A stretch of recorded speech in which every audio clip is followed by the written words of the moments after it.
our next topic is mechanism of blood transportation. ठीक है कि इससे पहले वाली वीडियो में हम जो है डिस्कस कर चुके हैं कि हार्ट के अंदर जो है क्या क्या होता है, मतलब इसके अंदर चैम्बर कितने होते हैं और इसके अंदर जो है आर्टरी वेन जो है वो कहाँ कहाँ पर कौन कौन सी प्रेजेंट होती है और वाल्व कौन कौन सी प्रेजेंट होती है और सेप्टम जो है वो क्या फंक्शन परफॉर्म करता है। ठीक है, तो अब हमारा जो टॉपिक है वो है मैकेनिज्म ऑफ ब्लड ट्रांसपोर्टेशन। ये काफ़ी इंपॉर्टेंट टॉपिक है और जो है कई बार एग्जाम में पूछा भी जा चुका है, तो इसके बारे में हम कर लेते हैं। ठीक है, तो मैकेनिज्म क्या है और कैसे है ये जो है आप अभी समझोगे। मैकेनिज्म क्या है कि हमारी इससे पहले जो है मेरी काफ़ी जो है वीडियोस है आप उसमें देख लेना कि न्यूट्रिशन होता है, रेस्पिरेशन होता है और ब्रीथिंग होती है। तो उसके बाद जो है कि ग्लूकोज आता है बॉडी के अंदर जो है वो ट्रांसपोर्ट होता है।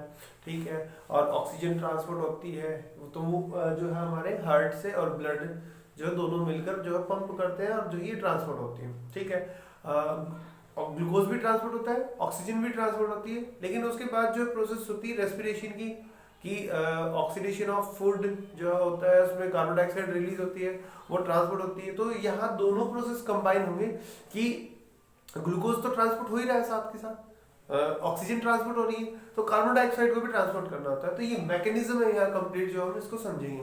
ठीक है, सबसे पहले क्या है कि ग्लूकोज जो है सेल के पास पहुंच चुका है, ग्लूकोज सेल के पास पहुंच चुका है। एक बार इसका जो है स्क्रीनशॉट ले लो आप। तो हमारा जो है सेल होती है, सेल के पास हमारा C6H12O6 प्लस ऑक्सीजन, हमारे सेल के पास ग्लूकोज भी और जो है ऑक्सीजन पहुंच चुके हैं। ठीक है, और जैसे ये बर्न करते हैं यहां से हमारे पास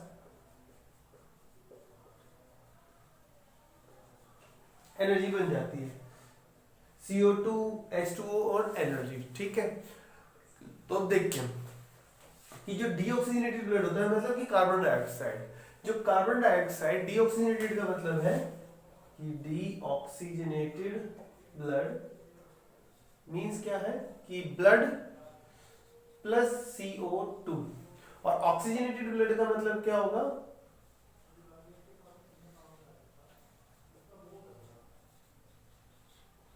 ठीक है, ऑक्सीजनेटेड ब्लड का मतलब होगा कि ब्लड प्लस ऑक्सीजन और डीऑक्सीजनेटेड ब्लड का मतलब होगा कि ब्लड प्लस कार्बन डाइऑक्साइड। ठीक है, तो अब ये मैकेनिज्म यहाँ कंप्लीट है, इसको समझ लेते हैं कि जो डीऑक्सीजनेटेड ब्लड होता है वो कहाँ से आता है, सेल्स से आता है, और कहाँ जाएगा, to the right atrium by vena cava. आप इसकी एनाटॉमी में देखोगे कि ये जो है हार्ट की राइट साइड है और ये है लेफ्ट साइड। तो जो डीऑक्सीजनेटेड ब्लड होता है वो इसके थ्रू, ये है ये इंफीरियर वेना केवा जो हमने लास्ट वीडियो में डिस्कस की थी, और ये सुपीरियर वेना केवा। ठीक है, यहां से डीऑक्सीजनेटेड ब्लड आता है राइट एट्रियम के अंदर। ठीक है, और जैसे ये फुल हो जाता है, जैसे ही ये फुल होगा तो हमारे जो यहाँ पर ये ट्राइकस्पिड वॉल है ये पहले तो क्या होती है क्लोज, और जैसे ही हमारा राइट एट्रियम फुल हो जाता है ब्लड से, डीऑक्सीजनेटेड ब्लड से फुल होगा तो ये हो जाती है ओपन, और फिर क्या होगा कि यहाँ से डीऑक्सीजनेटेड ब्लड पास होगा यहाँ पर राइट वेंट्रिकल के अंदर। ये देखो कि जब when right atrium full then deoxygenated blood pass to right ventricle through tricuspid valve. ठीक है, हमारा सेकंड स्टेप क्या है कि जैसे ही हमारा ये राइट एट्रियम फुल हो जाता है तो जो डीऑक्सीजनेटेड ब्लड है वो ट्राइकस्पिड वॉल से होता हुआ पास होता हुआ राइट वेंट्रिकल के अंदर आ जाता है। ठीक है, और जैसे ही फुल होता है अगेन ये क्लोज हो जाती है, अगेन ये क्लोज हो जाएगी। ठीक है, इसके बाद क्या होता है फिर डीऑक्सीजनेटेड ब्लड देन ट्रांसपोर्ट, उसको फिर वहां से हार्ट से ट्रांसपोर्ट कर दिया जाता है, हार्ट से ट्रांसपोर्ट करेंगे deoxygenated blood transport to lungs. कहा जाएगा लंग्स के पास जाता है बाय पुल्मोनरी आर्टरी। यहाँ पर मैंने मेंशन किया है कि ये हमारी जो पुल्मोनरी आर्टरी है, पी डॉट आर्टरी, पी का मतलब पुल्मोनरी, फॉर ऑक्सीजनेशन। फॉर ऑक्सीजनेशन का मतलब क्या है कि उस टाइम पे जब डीऑक्सीजनेटेड ब्लड होता है तो इसका मतलब क्या है कि ब्लड प्लस CO2।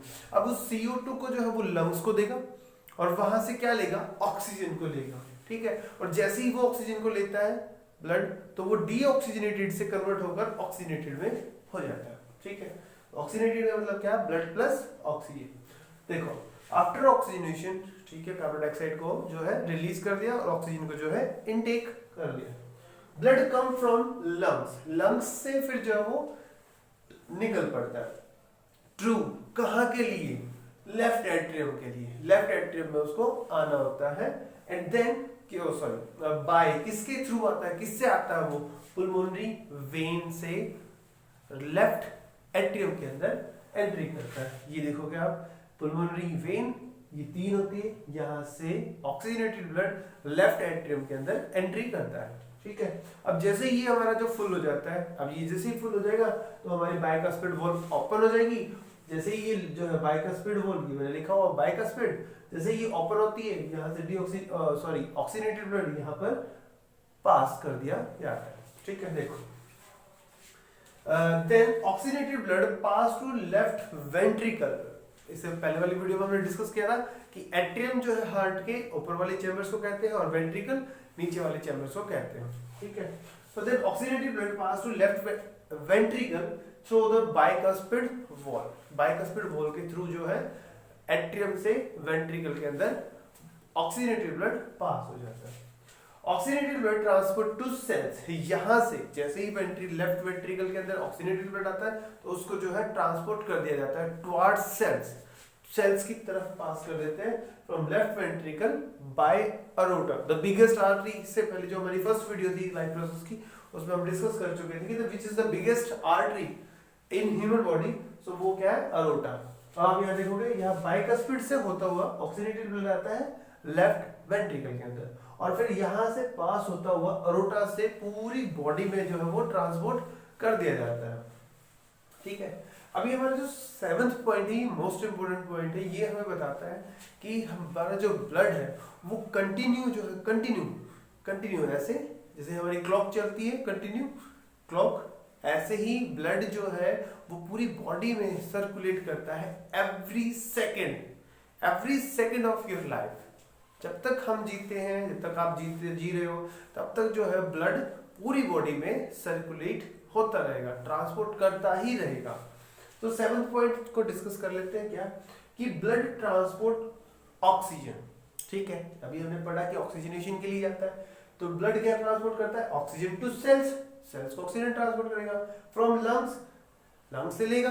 ठीक है, एंड देन CO2, उसकी बात क्या करता है, CO2 को भी तो ट्रांसपोर्ट करता है। ठीक है, इससे पहले वाली टॉपिक इसमें वीडियो में हम डिस्कस कर चुके हैं कि ब्लड जो है वो कार्बन डाइऑक्साइड को भी ट्रांसपोर्ट करता है और ऑक्सीजन को भी ट्रांसपोर्ट करता है। Then CO2, carbon dioxide from cells to lungs via heart, और ये प्रोसेस जो है वो कंटिन्यू रन होती रहेगी। ठीक है, कि कार्बन डाइऑक्साइड को जो है सेल्स से लंग्स के पास भेजेंगे, लंग्स से ऑक्सीजन को लेकर जो है सेल्स के पास ट्रांसपोर्ट करेंगे, अगेन सेल्स से कार्बन डाइऑक्साइड लेंगे, हार्ट में आएंगे और हार्ट से लंग्स के अंदर आएंगे, फिर लंग्स को कार्बन डाइऑक्साइड देकर वहां से ऑक्सीजन लेंगे, फिर वापस हार्ट के अंदर आएंगे और फिर वापस जो है वो सेल के पास चले जाते हैं। ठीक है, तो ये हमारा है mechanism of transportation of carbon dioxide and oxygen. ठीक है, एक बार इसका स्क्रीनशॉट ले लो। ठीक है, नेक्स्ट टॉपिक हमारा जो होगा वो डबल सर्कुलेशन होगा और difference between artery and when होगा। ठीक है, तो अपना ये टॉपिक यहीं पर एंड होता है। प्लीज लाइक और सब्सक्राइब जरूर करें और शेयर जरूर करें अपने फ्रेंड्स को। ओके।